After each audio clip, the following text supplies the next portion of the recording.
안녕하세요. 자기 전 이야기 라이트북 스토리입니다. 잠들기 전 오늘 하루를 돌아보며 이야기 시작합니다. 탈무드의 지혜. 지혜롭게 침묵하는 법. 한 제자가 스승에게 물었습니다. 스승님, 저는 말할 때마다 실수합니다. 상대가 상처를 받거나 내가 후회하게 되기도 합니다.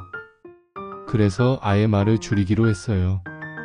스승은 미소 지으며 말했습니다. 말을 줄이는 것은 지혜로운 태도지만 침묵이 항상 옳은 것은 아니란다. 중요한 건 언제 말하고 언제 침묵할지를 아는 것이지. 그리고 스승은 제자와 함께 마을을 거닐다 어떤 사람들이 다투는 장면을 보게 되었습니다. 한쪽은 목소리를 높였고 다른 한쪽은 조용히 듣고만 있었습니다. 스승은 조용히 말했다. 지금 저 사람이 말하지 않는 건 지혜가 아니라 두려움이란다. 지혜로운 침묵은 용기에서 나오고 어리석은 침묵은 회피에서 나온다. 제자가 물었습니다. 그럼 침묵할 줄 아는 지혜로운 사람은 어떤 사람인가요? 스승은 대답했습니다. 분노가 앞설 때 입을 닫고 타인을 이해하려 할 때 귀를 열고 내가 말하고 싶은 것보다 상대가 들어야 할 말을 선택할 수 있는 사람. 그가 지혜로운 자다. 침묵은 말보다 더 많은 걸 전할 수 있습니다. 하지만 지혜로운 침묵은 선택의 결과입니다. 오늘 당신은 어떤 말은 삼키고 어떤 귀는 열었나요? 당신의 하루가 조용한 지혜로 마무리되길 바라며 다음 이야기에서 또 만나요. 탈무드의 지혜. 겸손이 주는 진짜 힘. 한 유명한 학자가 있었습니다. 그는 지식이 많았고 사람들은 그를 존경했습니다. 하지만 그는 자주 이렇게 말했습니다. 나는 아직도 배우는 중입니다. 어느 날 제자가 물었습니다. 스승님처럼 훌륭하신 분이 왜 늘 자신을 낮추시나요? 그렇게까지 겸손할 필요가 있을까요? 스승은 미소를 지으며 말했습니다. 겸손은 자신을 낮추는 게 아니라 다른 사람을 높이 보는 마음이란다. 그리고 이어 말했습니다.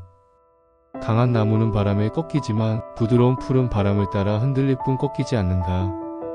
겸손은 그렇게 사람을 유연하게 만들어준다.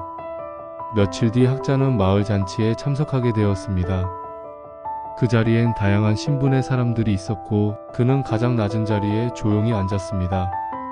사람들이 의아해하자 그는 말했습니다. 자리가 나를 높이는 것이 아니라 내가 어떤 사람이냐가 그 자리를 바꾸는 것이니까요. 제자는 그날 이후 겸손이 약함이 아니라 마음의 힘이라는 걸 깨달았습니다. 겸손은 당신을 작게 만드는 것이 아니라 더 넓은 세상을 보게 해주는 창문입니다. 오늘 당신의 말과 행동 속엔 조용한 힘이 담겨 있었나요? 진짜 큰 사람은 자신을 크게 말하지 않는 사람입니다. 다음 이야기에서 또 만나요. 탈무드의 지혜. 진짜 지혜로운 사람의 태도. 한날 3명의 사람이 지혜로운 스승을 찾아왔습니다. 각자 자신이 얼마나 많이 아는지를 자랑하기 위해서였죠. 첫 번째 사람은 말했습니다. 저는 많은 책을 읽었습니다. 역사, 과학, 철학 모르는 것이 없죠. 두 번째는 말했죠. 저는 토론의 달인입니다. 누구와도 말로 이길 수 있습니다. 세 번째는 자신 있게 말했습니다. 저는 늘 내 생각이 옳다고 믿습니다. 확신 없는 말은 하지 않죠. 스승은 그들을 조용히 바라보다 작은 잔에 물을 따르기 시작했습니다. 잔이 넘칠 때까지 멈추지 않았고 세 사람은 당황해 말했습니다. 스승님, 그만하세요. 잔이 넘치잖아요. 그때 스승은 말했습니다. 너희의 마음도 이 잔처럼 가득 차 있구나. 가득 찬 잔에는 아무것도 담을 수 없듯 스스로를 가득 채운 사람은 세상에 지혜가 스며들 틈이 없단다. 진짜 지혜로운 사람은 늘 빈자리를 남겨둔 사람이란다. 배움을 멈추지 않고 말보다 먼저 듣는 사람이 지혜롭지. 세 사람은 아무 말 없이 고개를 숙였습니다. 지혜는 아는 척하는 사람이 아니라 배우려는 사람의 태도에서 시작됩니다. 오늘 당신의 하루는 얼마나 열려 있었나요? 가득한 말보다 비워진 마음에 더 많은 지혜가 들어옵니다. 다음 이야기에서 또 만나요. 탈무드의 지혜. 진정한 존중은 어디서 시작될까? 한 젊은이가 스승에게 물었습니다. 스승님, 저는 어른들에게 인사를 잘하고 예의도 지킵니다. 하지만 그분들이 저를 진심으로 받아들이는 것 같진 않아요. 스승은 조용히 미소 지으며 말했습니다. 예의는 시작일 뿐이란다. 진짜 존중은 그 사람을 있는 그대로 바라보는 마음에서 시작되지. 며칠 뒤 스승은 제자에게 낡은 외투를 입은 노인을 찾아가 대신 물건을 전해달라고 했습니다. 노인은 길거리에서 물건을 팔고 있었고 젊은이는 속으로 생각했죠. 이런 사람에게 내가 왜 이런 일을 해야 하지? 하지만 약속대로 물건을 전한 후 노인은 고개를 숙이며 말했습니다. 고맙네. 몸이 불편해 직접 가려 했지만 쉽지 않았네. 그 말을 듣는 순간 젊은이는 마음속에서 뭔가 울컥하는 걸 느꼈습니다. 그리고 스승의 말이 떠올랐습니다. 존중은 지위나 외모 가진 것으로 정해지지 않는다. 상대가 나보다 작아 보여도 그 사람의 인생은 내가 모르는 무게를 품고 있다. 그 무게를 인정하는 순간 비로소 존중이 시작되는 거란다.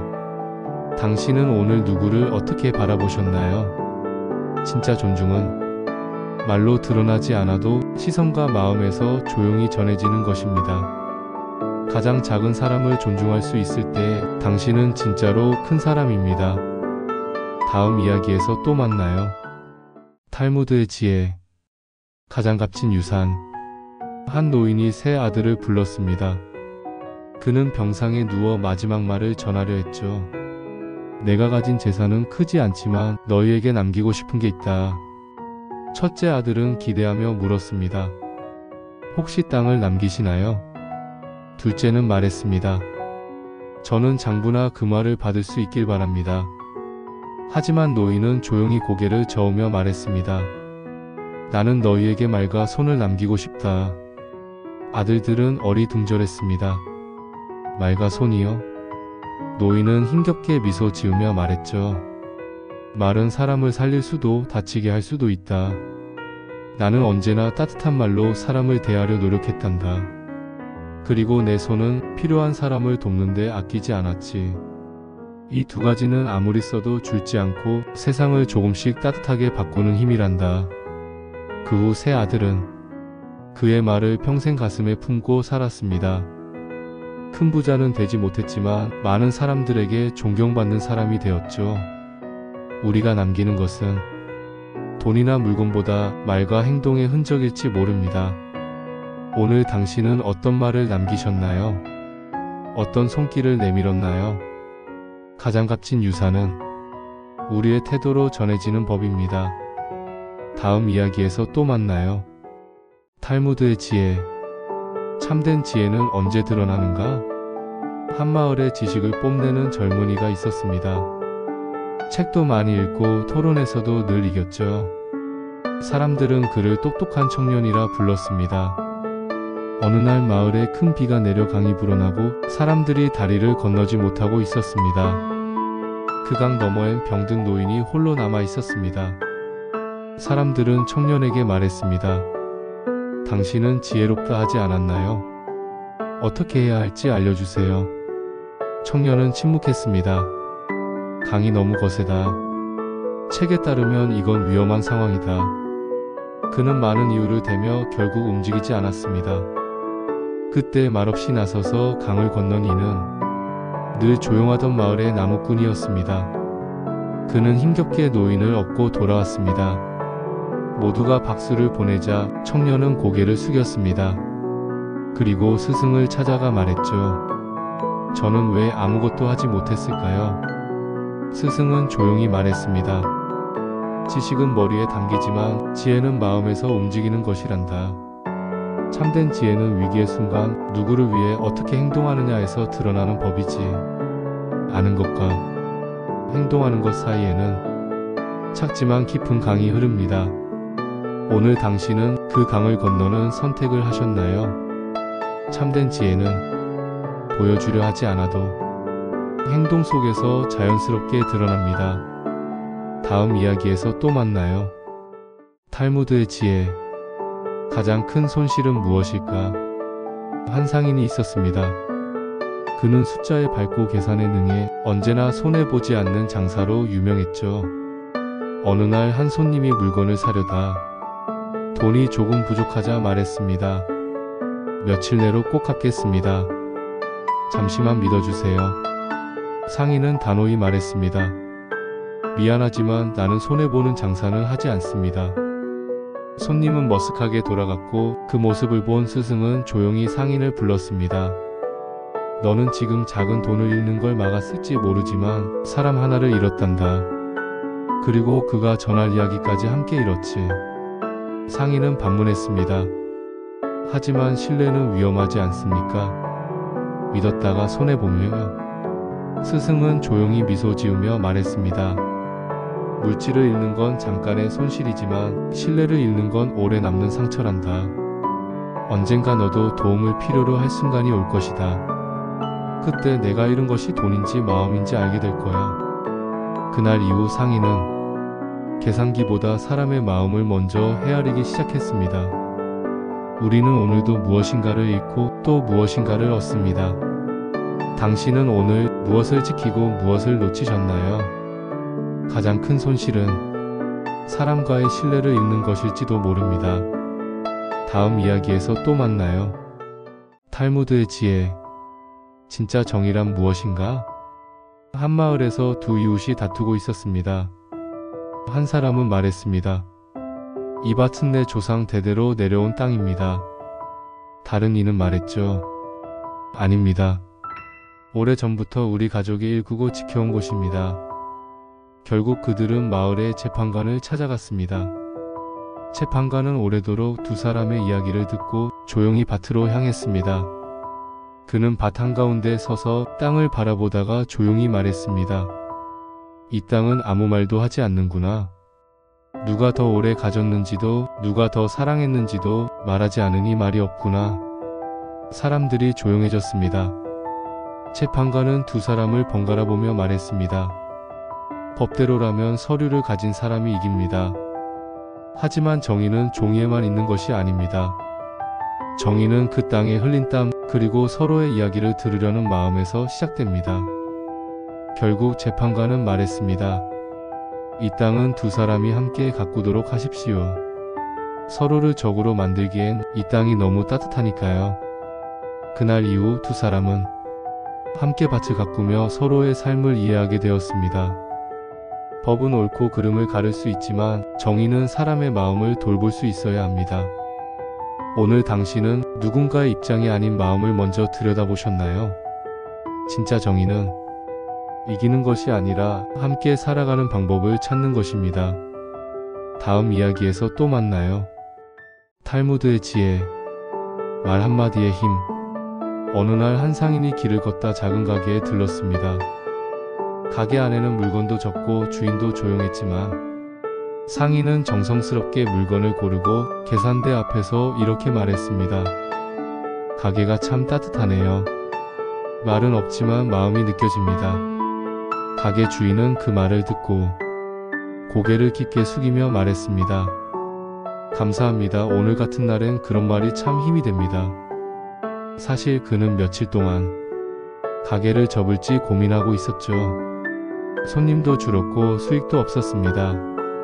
하지만 단 한마디가 그의 마음에 작은 빛을 켰습니다. 며칠 후 그 상인은 스승을 찾아가 말했습니다. 스승님, 저는 그저 인사처럼 한 말이었는데 그게 누군가에겐 위로가 되더군요. 스승은 조용히 웃으며 말했습니다. 진심 어린 말 한마디는 한 사람의 하루를 바꾸고 어쩌면 삶도 바꿀 수 있단다. 그것이 말의 무게지.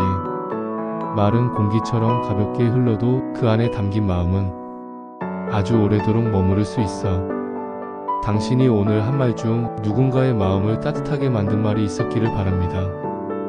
말 한마디 그저 지나가는 소리가 아니라 누군가의 밤을 밝혀주는 작은 등불이 될 수 있습니다. 내일은 오늘보다 더 따뜻한 말을 건넬 수 있기를 바라며 다음 이야기에서 또 만나요. 탈무드의 지혜. 가장 현명한 소비. 한 제자가 스승에게 물었습니다. 스승님, 돈을 벌면 가장 먼저 어디에 써야 할까요? 무언가를 사야 할까요? 아니면 저축부터 해야 할까요? 스승은 미소를 지으며 작은 상자를 건넸습니다. 그리고 말했습니다. 여기에는 3개의 동전이 있다. 너의 방식대로 이 돈을 써보거라. 제자는 첫 번째 동전으로 맛있는 음식을 사 먹었고, 두 번째 동전은 새 옷을 사는 데 썼습니다. 마지막 1개는 남겨두었다가 친구와 나누어 썼죠. 다시 돌아온 제자에게 스승은 물었습니다. 가장 기억에 남는 동전은 어느 것이냐? 제자는 말했습니다. 친구와 함께 쓴 마지막 동전이요. 그 순간이 가장 따뜻했어요. 스승은 고개를 끄덕이며 말했습니다. 돈은 쓸수록 사라지지만 어디에 쓰느냐에 따라 마음에 남기도 한단다. 자신만을 위해 쓰는 돈은 기쁨이 잠깐이고, 남을 위한 소비는 오래도록 기억에 남지. 가장 현명한 소비는 가장 오래 마음에 남는 곳에 돈을 쓰는 것이란다. 돈은 삶의 도구일 뿐입니다. 어디에 쓰느냐가 당신의 삶의 방향을 보여줍니다. 오늘 당신은 가장 소중한 것을 위해 무엇을 쓰셨나요? 지혜로운 소비는 남는 것이 아니라 나누는 것에서 시작됩니다. 다음 이야기에서 또 만나요. 재밌게 시청하셨다면 구독과 좋아요 부탁드립니다. 나이트북 스토리에 큰 힘이 됩니다.